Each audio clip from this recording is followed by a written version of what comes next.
Hey guys, it's Kurt. I just wanted to let you know that there were some technical difficulties while we recorded this conversation. My side of the conversation for the first majority of it was being recorded through my computer microphone instead of through my USB microphone, which gives a much better sound quality. It's the one you are used to hearing. So my side of the conversation is going to sound weird and frankly bad for the first most of the episode. So my apologies, and I hope you can get something out of this episode despite the poor sound quality on my end.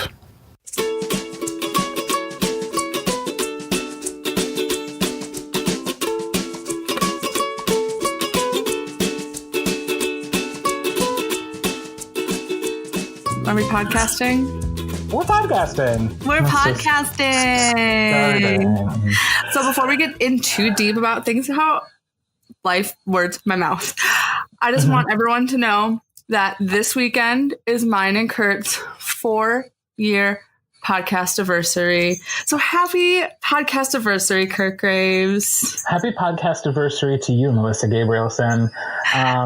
Man, we have come a long way. Yes. In those 4 years, a lot has changed. Yes. Shut up, Jed. He's like literally doing it now just to make me mad. Yeah, my cat just wants to be on the podcast. Last week he was asleep. Today he is living his best life and wants to be included. So if you hear a bell in the background, that is just Jed Bartlett, cat president. Hopefully he settles down soon. No promises. But yeah, a lot of our life has changed in 4 years. No, not this one. Just kidding. I do love my cat. And he's not even mine. He's Katie's cat, technically. But cats are a great podcast animal. People seem to like them. Maybe not so much this one, as he just stares at me over the table. Yeah, jump up and lay down. Okay. But yeah, we've been podcasting together for 4 years. That's what I really want to talk about, and not about my cat. Okay. Do you want to share like your favorite memory of our 4 years as a podcasting duo? Oh gosh. I mean, the first time we ever recorded was really special for me because you made me soup and a delicious salad, and we hung out in your old apartment, which I still think of very fondly because it was a nice little old apartment. And I just still hold that memory really dear because while it was happening, I didn't think it was going to be something that I was going to be looking back on so fondly. And now, like when talking about the podcast, and also whenever I eat that soup recipe of yours, it just makes me think of that moment. Which is half of every time I cook for you. Yeah. Also, I'm just going to move this microphone or the FaceTime so you can see now what my life is, Kurt. Oh, look at Jed is like literally getting all up in your microphone. Yeah. Do you want to be on the podcast, Chuddles? Yes, he does. Okay. Like legit. Yeah. So what you're saying is your favorite memory is the first time we recorded, and it's been all downhill from there. Yeah, basically. Basically. No, I think our interview with Jacqueline Young is probably a huge highlight for me. Mm-hmm. That was just like surreal while that was happening. I was going to say, yeah, I love when we get to invite other people onto the podcast. And I think one of my favorite times was when Elliot Fisher came to my house and we recorded a whole episode about just like WFCA proposals, which could have been so dry and boring, but because Elliot was there, it was like a lot of fun. And then we watched Drag Race with Elliot Fisher, which was also a blast. So delightful. So that was one of my favorite podcast memories, but I've had many wonderful times. Oh, thanks. On the pod. It's been great. And I did realize when we got to see, ladies and gentlemen, Mariah Ervin this weekend, our friendship is kind of like a brand now. Like, we're not ever allowed to not be friends.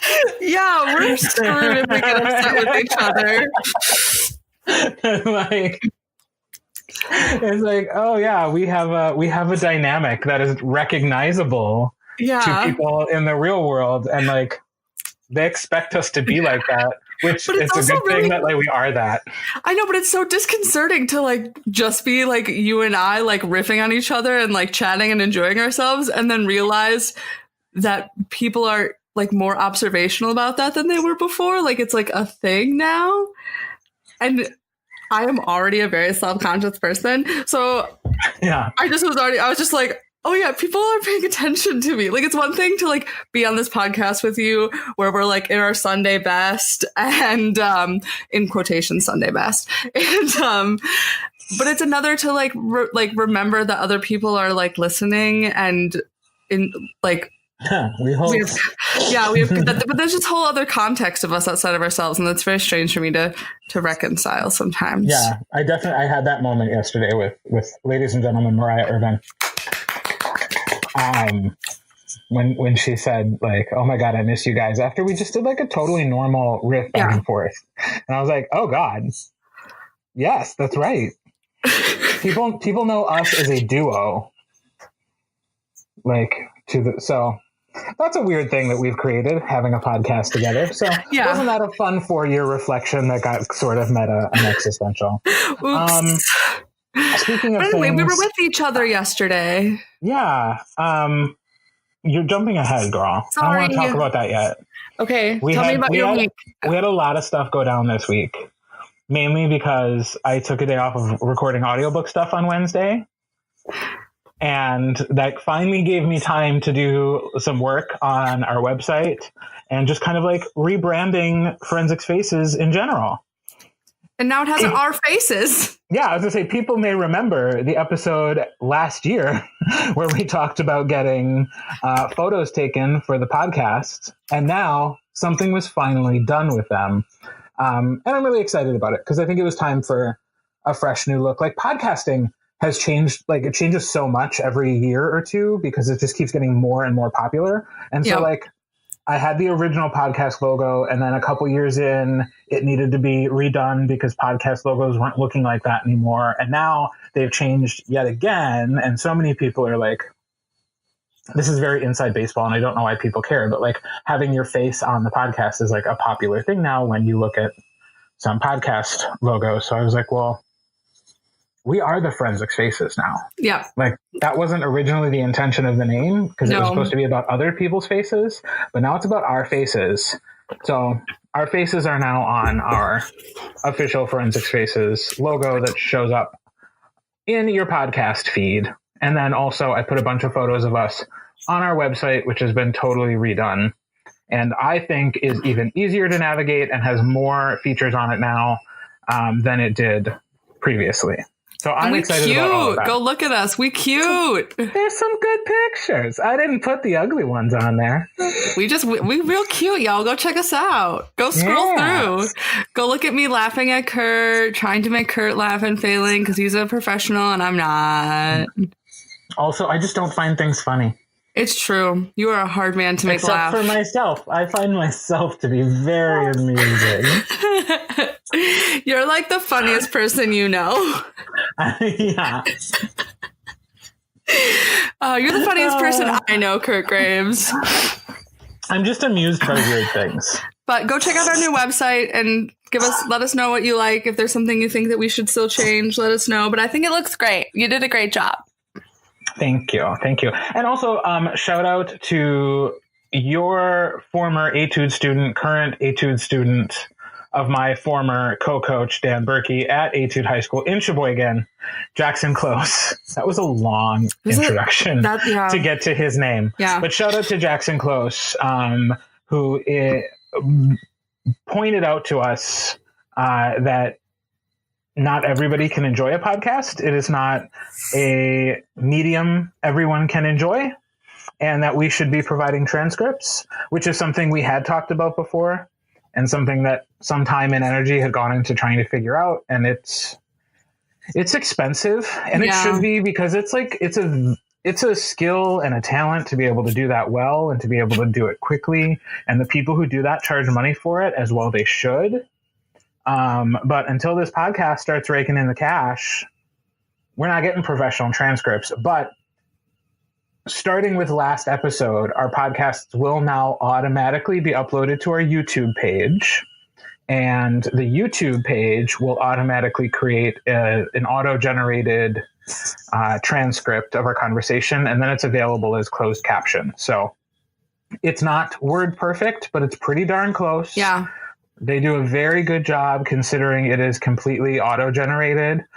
So hopefully for any people who want to enjoy the podcast but struggle with having an audio medium, will be able to join the Forensics Faces family, jump in the conversation, send us their feedback, because we definitely want to hear from the largest audience and group discussion possible. Yes, so, correct. Thank you, Jackson. Thank you, Jackson, for bringing that to our attention. Yes. And yeah, it's exciting to have that feature. Yeah. Anything else exciting happening for you in life? The season 11 cast of Drag Race got revealed this week, and we got to be excited about that. So that's where my life is, and that's the best thing that happened to me this week. That was great. It was great. I'm really excited. You say it like you're embarrassed by it, but that was great news. I mean, other people like have families and significant others and things to like celebrate, and I'm just over here like, who wants to talk to me about Plastique Tiara? Because she's all I want to talk about. Yeah. Who else can I show her Instagram to? Oh, I'm sure you'll find plenty of people. Yeah, I'm working on it. That was great news. I would say my Aunt John was in Washington, D.C. for most of the week, so I didn't get to see him. So I was bored. Yeah, you were. Like I was bugging you and Antonio in the chat sometimes because I was like, I've been all alone for 48 hours, and now I'm bored. Somebody interact with me on a human level. Someone, anyone, thank you. Yeah, anybody pay attention to me, say something. Ask me a question, say something I disagree with so we can argue. I don't care, just please. I was so bored. But now he's back. Now he's back and at rehearsal and not here. Yeah. So I would put in a plug for the musical he's in, Mamma Mia, at Broadway Theater in De Pere, but it's sold out, so I don't need to promote it. Yeah. So, I don't even get to see it because it sold out before even I could get tickets. So yeah. Now we can talk about what we did yesterday when we got to actually see each other in person. Yeah. Which is that we got to be at the Appleton East tournament for the umpteenth year in a row for both of us. Hosted by one Mr. Paul Miller and another one, Mr. Carter Touche. And one of my favorite things, or what has become one of my favorite things about the Appleton East tournament, is that so many of their alumni are still involved and come back to help.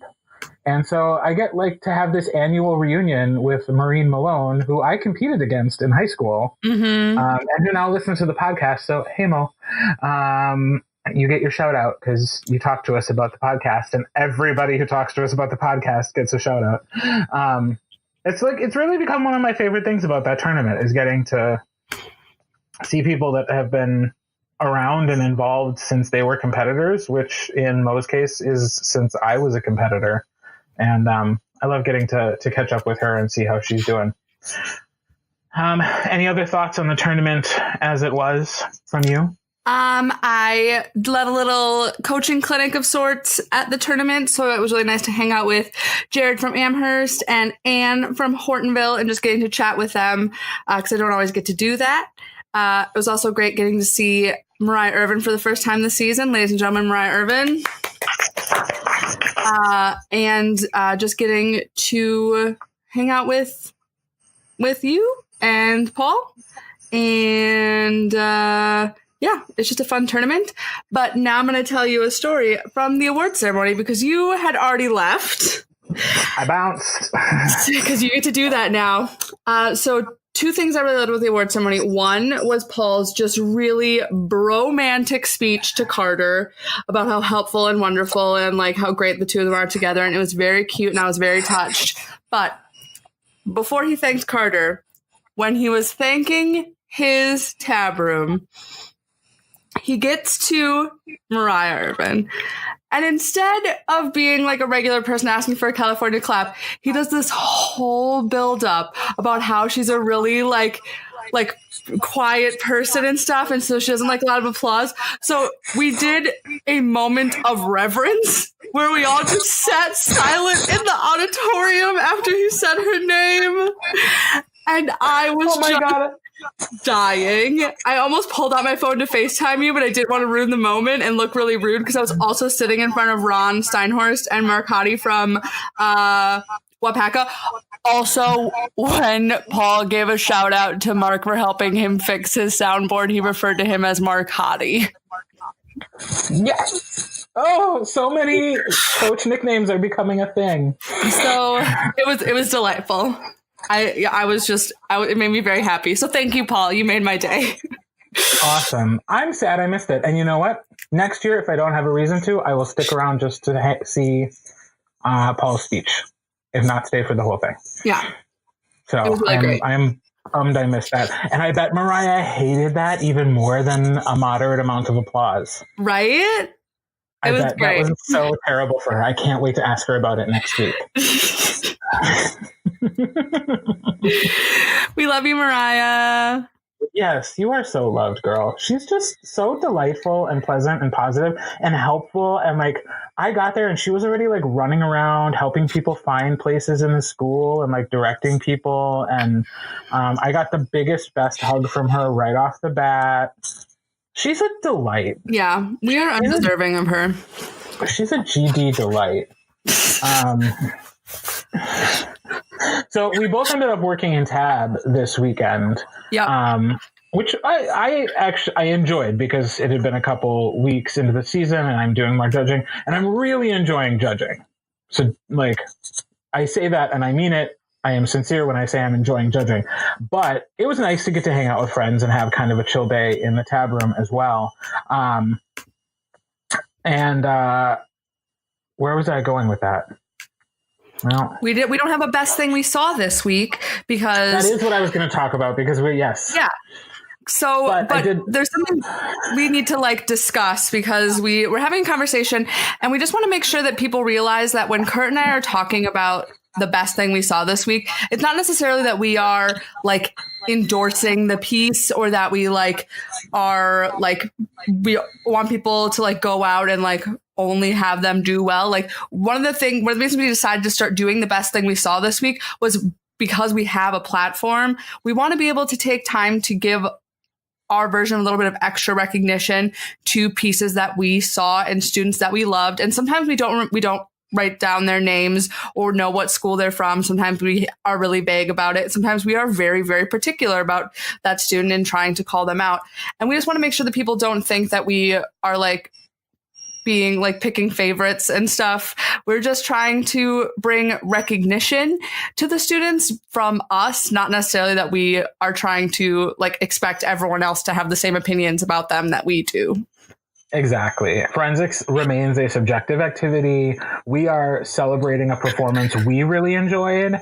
But the last thing we would ever want is for a judge to be sitting in a room and thinking, I found, these things about the piece troubling, but Kirt and Malyssa said it was really good. So maybe I don't know what I'm talking about. Like, no, that's not in the spirit of forensics. And that's not what we're intending to do. Like, your subjective opinion is your opinion. And if you find things like if you recognize a performance we talked about and you don't see what we saw in it, that's totally fine. Also, it's a different performance. Like, it's a different day. It's a different round. So maybe the kid was on fire when we saw them, but they weren't so much when you saw them. So it is not meant to be an endorsement, as Malyssa said. We're just celebrating great work that we saw.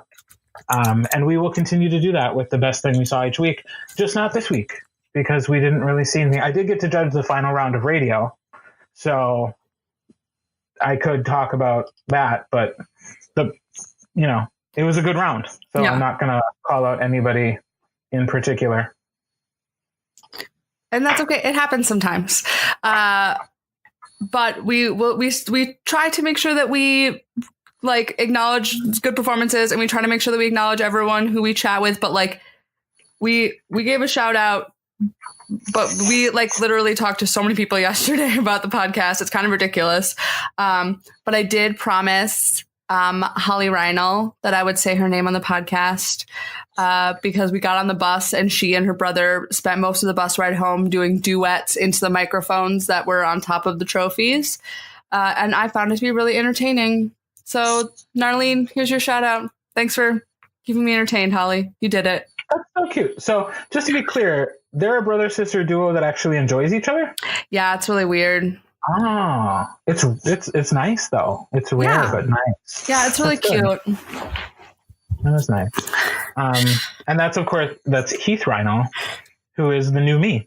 The new you. Or the new Dan. He's one of the two of us. He's the new Dan. based off of the Venn diagram of interests, he's the new Dan. But he's working on extemp in Congress. And that way, he is his own person, and neither Dan nor I. Yeah, he's got that. He's trying. Yeah, so that's great. But it was a great day overall. It was. It's always fun to see people, and it seems like every week we get to see new people, and that's fun. It's a good chunk of the reason why I do forensics is to hang out with the people who do forensics, because I think they're awesome. Yeah. Our forensics. So let us jump into this week's topic of the week, which is Categlorious Part 2, a name we came up with after recording last week's episode. If you were curious why we didn't reference it in the episode, but just put it in the show notes. This week we are talking about two categories again, because they complement one another well enough that I thought it would be easy enough to talk about both of them in the same context. Yep. And if you disagree and you want to yell at me about that, use the hashtag Categlorious.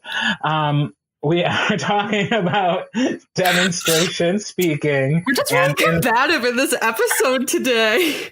And informative speaking today.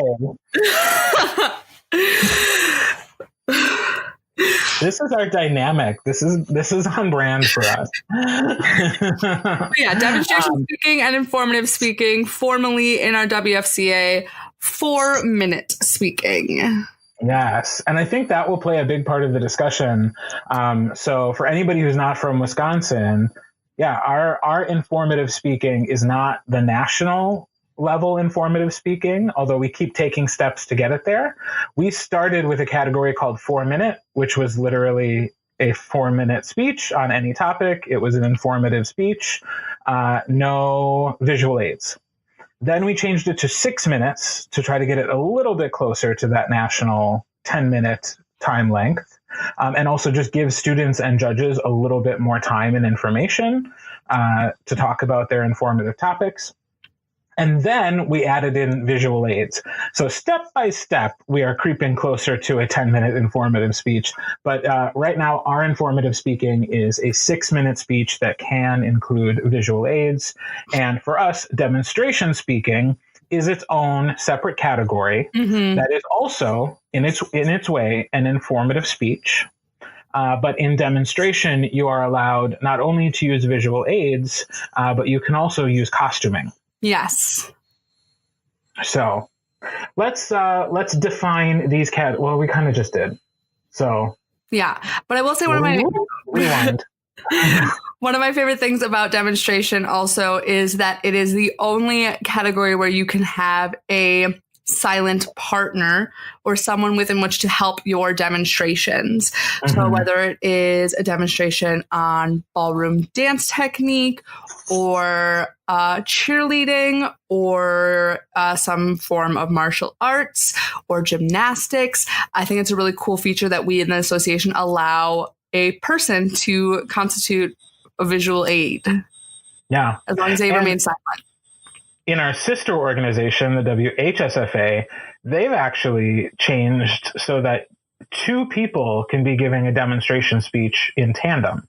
So you're judging them as a duo giving a single speech, which I think is fascinating. And is a relatively new rule in the WHSFA. And as I get involved in the HSFA, I look forward to seeing how that dynamic plays out. And like how many people choose to do that. Yeah. And how it affects how you judge, a duo demo versus a single demo and that whole dynamic. I'm fascinated by it. And I'm really looking forward to hopefully seeing some WHSFA demo in the year. So let's talk about our personal experience with the category. Ladies first. I have none experience as a competitor in demo or info or 4-minute, because that's what it was when I competed. As a coach, I like when kids come to me with really interesting demo ideas, so I'm always down for them. I also like when students find interesting ways to interpret the demonstration idea, as long as it's done well. We'll talk a little bit later about how these days it isn't always done that way. And with info and informative, I feel like now that we've expanded it to allow visual aids, it has become one of the categories with the most real world application. So I am really excited to continue expanding my prowess in it as a coach, as I have more students starting to do it. And I feel like it also makes the speech side of forensics a little bit more accessible to kids who are coming from other, maybe an FFA or an FBLA, who then join forensics, who already have a little bit of experience in what info looks like, because to them that translates through the various organizations, unlike a lot of other forensics categories. Yeah. I have never competed in either demonstration or informative speaking, but I have coached several people who have gone on to finals at state in both categories. So I love both of these categories. I'm a huge speech guy. Like I did speech for most of my time in high school. I love helping kids write speeches. I think it is such an important skill. As you said, it's probably the most applicable to real world scenarios that a lot of our kids will get. And I am such an enthusiast for both informative and demonstration speech, which again, demonstration is really just a specialized informative speech. Truly. So, yeah, I'm excited to talk more about it. So what are, in your opinion, some of the elements of a successful performance in either demo or informative speaking? And I think it's important that we right from the jump talk about picking a topic, because if there's any single step in the process that's most important, IMHO. Did I say that right? Yes. IMHO. It's picking a topic. Yeah. I think you set yourself up for success or failure with that very first step. I think that you want to make sure that the demonstration you want to do is something that you know that you are great at. Not just good at, but great at. Because you are about to stand in front of a room and try to teach it to someone, and you have to know it pretty backwards and forwards in demonstration to be able to translate. Because a great demonstration for me is something where I, as a judge or an audience member, walk away feeling like maybe I could one day try that thing, or I could go home and be able to do that thing, which isn't always what people say that doesn't always make the most interesting demonstration for some people. But I think that if you present a demonstration speech where you make something you're passionate about look approachable and attainable, and you demonstrate it in a way that makes me want to try it, then you're doing great. So when you are deciding that you want to do a demonstration, you need to make sure the thing that you are demonstrating is something that you know that you are great, if not totally effing awesome at. Well, and I think what that does is it almost takes an expert to be able to explain something to someone who has no exposure to it. You know, the more you know about it, the easier it is to explain to somebody who knows nothing about it. And that to me speaks to what I think is like the most important part of choosing a topic in either category, which is that you have to find a balance in something that people can approach. Like, it can't be something nobody's ever heard of before, because you have a limited amount of time to talk to them about it. And so if you have to describe what it is to such a great degree that it takes up your 6 minutes or your 10 minutes in demonstration plus setup and takedown time, then you lose some of what can be interesting about the speech. You never get to what's interesting about it because you spend so much time describing what it is. But you also can't go so far in the other direction that you get into such great detail about what something is or the process of doing it that the entire speech is bogged down in a list of instructions or pieces of information. So in both demo and informative, pick something that people will immediately recognize, but that you can teach them something about. Silent head nods. Great for podcasting. Silent head noddings. I know, so it's great for podcasting. I'm just thinking about like the thing that that is most frustrating for me about demonstration are when a student comes and you can tell that they really are passionate about what they are talking about, but it doesn't make a good... I don't know if you just heard my cat just basically run over my shoulder. It doesn't It doesn't make a good demonstration. It's not interesting for people to watch for 10 minutes, or it's not I don't walk away feeling like I necessarily learned anything that I can like translate elsewhere, or that I want to like learn more about. And in informative, it's sort of the same thing where the best informatives for me are the ones where after watching them for 6 minutes or on the national level 10 minutes, I walk away wanting to go do more research. Like I tell us, like for me, a great info is you providing a 6-minute teaser for me so that I want to go out and learn more. Like you tell me about a historical event and then you also like talk about a book as a source. I want to be so inspired that I go out and read that book, or I want to go watch a movie about that event, or whatever it may be.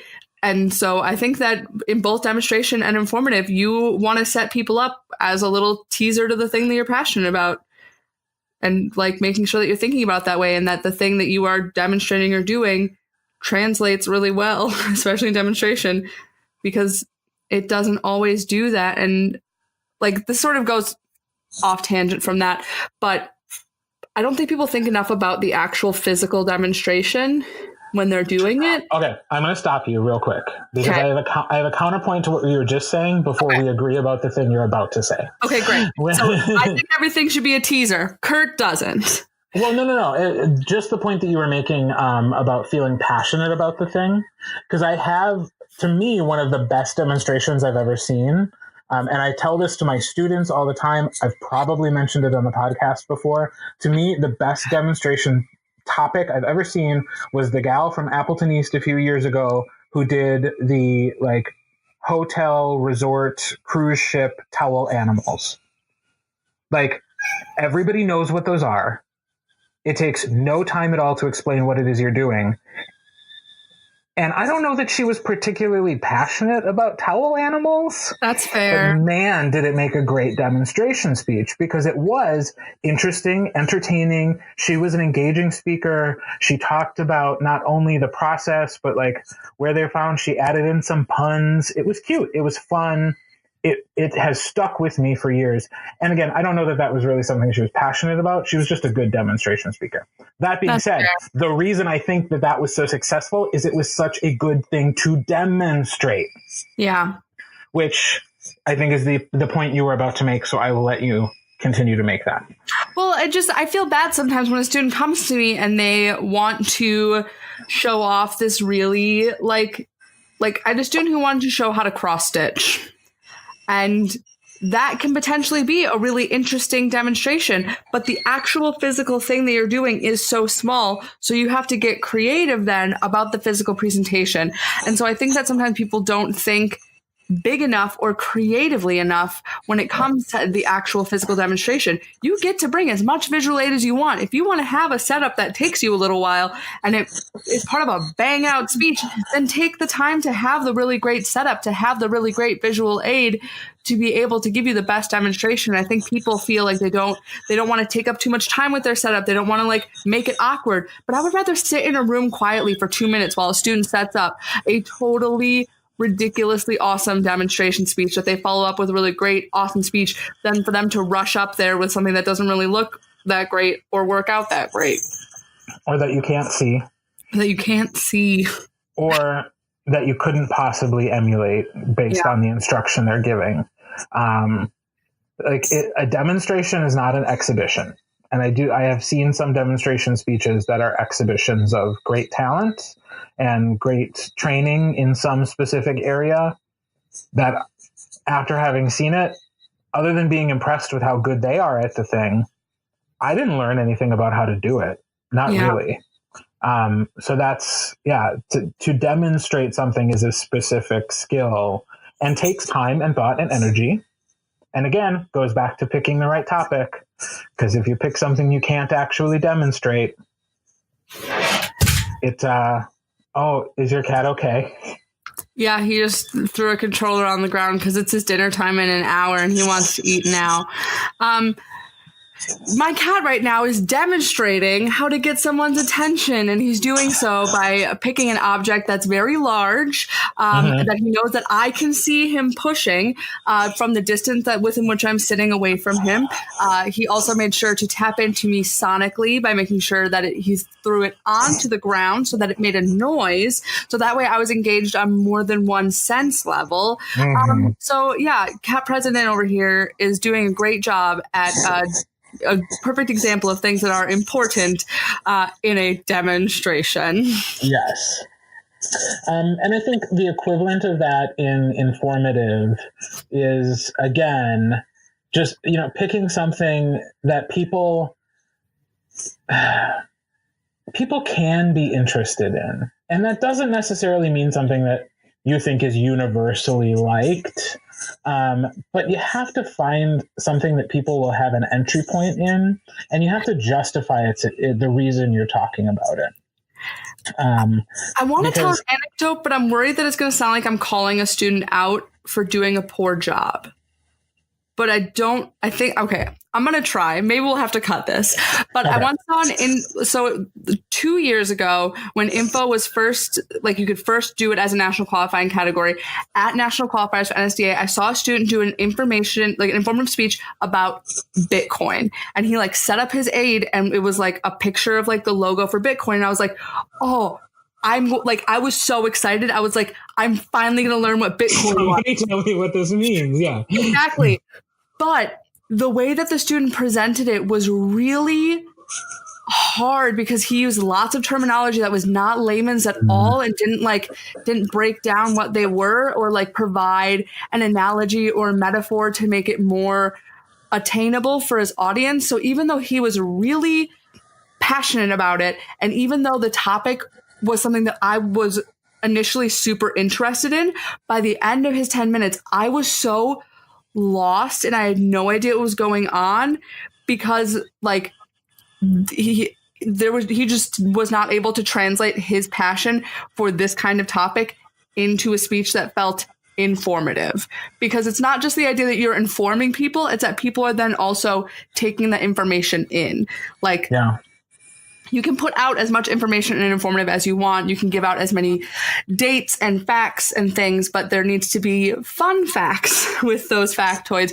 There needs to be not all events need personality or things need personality, but part of informative is the idea of make people be interested. So having an aspect of personality to it, because you can be as interested as something as you want to be, but if you aren't able to get your audience interested, then you just walk away being even more frustrated about Bitcoin. And now here I am 2 years later, and I still don't know diddly squat about Bitcoin. But that to me is the part of it that is speech. Speech has value because it's another way for you to engage an audience that isn't just the written word. It allows you to elevate the written word in another dimension. And so making sure that your audience is interested in what you're talking about is a challenge of both the writing process and a challenge of the delivery. Making sure that your audience is engaged in what you're saying and that they're following you. And certainly in that example that you used, that was at nationals, which means there was an entire year of competition to be able to determine whether or not the audience was engaged at a level that would mean he or she could be successful at nationals. So, And this will be, I think, a theme of the writing speech process throughout. But another element of being successful in any speech is doing just that, assessing whether your audience likes what you're saying and changing it if you need to. Take notes, make changes. It's your speech. You wrote it. Yeah. Just change things. Don't be committed to the first draft that you went out with on week 1 if it's not working for a majority of the people who you are talking to. So, but yeah, I think that's a really good example of being on that far end of the informative spectrum, which is something that has so much detail and information that maybe it's not a good topic then for a 6 or 10 minute speech. If in order to explain it, you need all of that information, and that's just a whole lot to take in that amount of time, maybe it's not a great speech. Versus doing a demonstration on like how to throw a Frisbee, which to me might take like that may be too simple. There might not be enough steps there. Yeah. And I'm not using that as a personal example. I've never seen that. Neither have I. But like it probably will not fill your time to teach that sort of skill. You would have to add on to that, like perhaps teach the rules of like ultimate Frisbee. Yeah. And like why ultimate Frisbee is different than regular Frisbee. I don't Disc see golf. something I don't know. Somebody teach me what ultimate Frisbee is. I bet that would be a good topic for a demonstration if you had 10 minutes to tell me about it. Is it because we're both like college dropouts that we don't know enough about ultimate Frisbee? I never saw anybody on my campus playing ultimate Frisbee, so I don't know that I would have learned about it if I stayed in my campus, which was in the middle of Cincinnati. Yeah.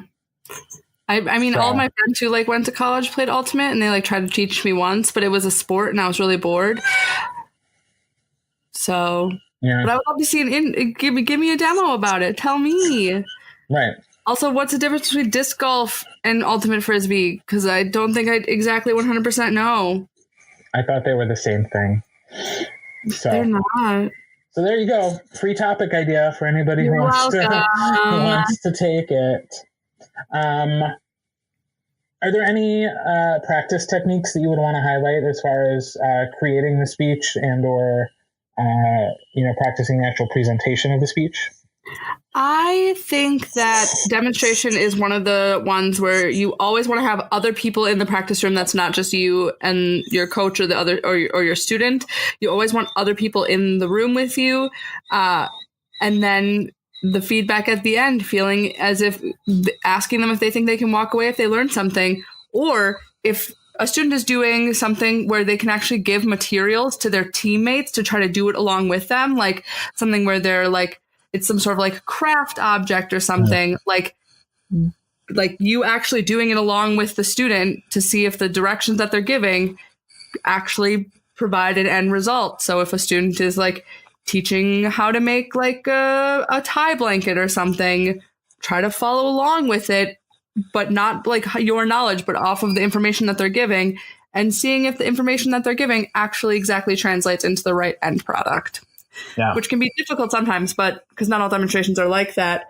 But if they're demonstrating dance steps, stand up and try to do the dance steps along with them as if they are like teaching the class along with you. Because you're teaching, like demonstration is. That can definitely help you narrow down your exact wording. Does this instruction make sense to somebody? And if you have three people and they all interpret your instruction a different way, the answer is obviously no. Yeah. And then that helps you make changes then and not later. Yeah. And it can be fun if a student is, trying to teach you how to do something and you get to do it along with them. Makes it more interesting. Yeah. At least I think it does. Or 1 year we had a student do a demonstration that involved food. And so I just ate a lot of grilled cheese sandwiches that year. Awesome. Yeah. Yeah, that's good. I have many fond memories of students trying to learn how to juggle from 2 different students who have done the eponymous juggling demonstration speech. So I have already shown my hand on the next on like the best versions of this I've ever seen. Do you have any really memorable performances of demo or informative? I mean, we talked about it on the podcast, but getting to watch the first nationals final of informative on the whole was so motivating and inspirational, and it set such a good example to me of the potential of the category. It was a mixture of things that were sort of like demonstrations as how we in Wisconsin know them, sort of moments in history as we in Wisconsin know that category, but also speeches that were just about very niche, very particular things. And I just loved it. I just loved everything about watching that and sitting through that experience and being so motivated to not think it too deeply inside of a box and be able to step out of it and really appreciate how much range both demonstration and info truly do have. I'm hoping this conversation doesn't make people think that there are lots of things you shouldn't do in demonstration, because there are lots of ways to do demonstration really well and to do informative really well, because there is so much to do there. I've coached everything from like really particular demonstrations on like martial arts, but I've also coached demonstrations on how to write a demonstration speech from a student who demonstration was her category. She was a 2-time state finalist in demo. So her senior year, she just wrote a demonstration speech about what makes a good demo. And she did pretty well with it. She made it to semis that year with it. But it can be a place where you can sort of come and teach something, like demonstrate something kind of jokey or esoteric, or maybe a concept that isn't necessarily like the first thing you think of when you think of demonstration, or the first thing you think when you think of an info. I think if you're going to walk away from this conversation with anything, it's that both categories have so much room for creativity and people need to take more advantage of it. I think we've put demonstration, especially in our state, into a really small box of what people do there. And I just wish that we could do as we do here on the podcast and break that box and encourage people to walk away from that box and show me all the amazing things that are outside of it. I agree. As you were talking, I thought of just a couple of things about demonstration in particular that I did want to highlight. One, which is that I've had a lot of success with foreign exchange students doing demonstration speaking, and I know it's been the case for other schools as well. So if you are in the fortunate position of having a foreign exchange student who joins your team and wants to do something, I think demonstration is always a good direction to talk to them about, especially if they have some cultural reference that is, one, that they care about, and two, that they know really well, that folks in the US would be like, I don't know anything about that. That could be a really cool demonstration speech. The other thing I just wanted to talk about as far as practicing is concerned in demonstration. It's also really important in demonstration that you practice what could go wrong in your speech. Because if you find yourself in round 3 of your 3rd tournament and this thing that you have expected to go right and has gone right every single other time you've done it suddenly goes wrong, you don't want that to be the first time you think, oh, what would I say if some part of this process got messed up? Like, just know how you would handle a mess up in demo if it happens, whether that's because you make a mistake or if it's just because something in the process that you're demonstrating goes wrong. Just make sure you know how you're going to handle it. That would be one other part of practicing that I would want to make sure we mention on this podcast as part of being successful in demonstration speech. Yeah. So again, we've kind of touched on like, what do students learn from this category? Like, being an informative and or persuasive speaker are really, I think, probably the most useful skills we give to most students. Very few of our acting students go into acting professions, but learning to be comfortable up in front of people and expressing emotions is part of speech as well. And so that's really, I think, when it comes to sending people out into the marketplace as business people, as anybody in the customer service industry, just being able to communicate well and explain yourself and understand how to structure instructions and how to give information in a way that's interesting and engaging to an audience, that is gold. And that is going to make sure no matter what field of study you go into or what job you end up having, that level of communication is really important and will serve you well as lifelong skills. Ditto. Mm-hmm. Are there any myths about these categories that we would break? I feel like people are scared of demonstration sometimes. Like sometimes a student will tell you that they want to do a speech and they just don't necessarily know like what they want to do a speech about. Then I think demonstration is a really great place to go. I think that the 10-minute thing really scares people away, like the length of time that you have. But everyone has something to offer and to show. And demonstration is a really great place to start that out. Also, sometimes like class clown kids and kids who are really like funny but not made for the solo hum world or any of the acting categories do super well in demonstration because that humor and that engagement and that sort of like chemistry that they're able to build with audiences translates so well in that category. And I believe that would translate the same in informative as well. So I feel like it's a place that we don't take enough advantage of when we're sort of unsure where to put kids or what to have them try, or a kid gets frustrated in a really huge category like prose and they want to go try something else and they don't necessarily know what. I don't see why we don't have more kids trying demo. Yeah, it's usually one of the categories with the smallest numbers. So it'd be great to see more kids giving it a shot. Try it. You'll like it. All right. So I think we've talked enough about demonstration and informative speaking. But if you, as the listener, have any thoughts that you would want to share with us or anybody else, make sure you are tagging your posts with the hashtag Categlorious. Categlorious. Yeah, check out your actual podcast description to make sure that you are spelling that the way we're spelling that. So post about that using hashtag Categlorious, or you can always just email us or send us a DM on any of our various communication social media platforms. So slide into our DMs. Do it. So thanks for listening again, everybody. I hope that you guys are having a wonderful weekend. The forensic season is well underway at this point. So hopefully people are becoming more confident.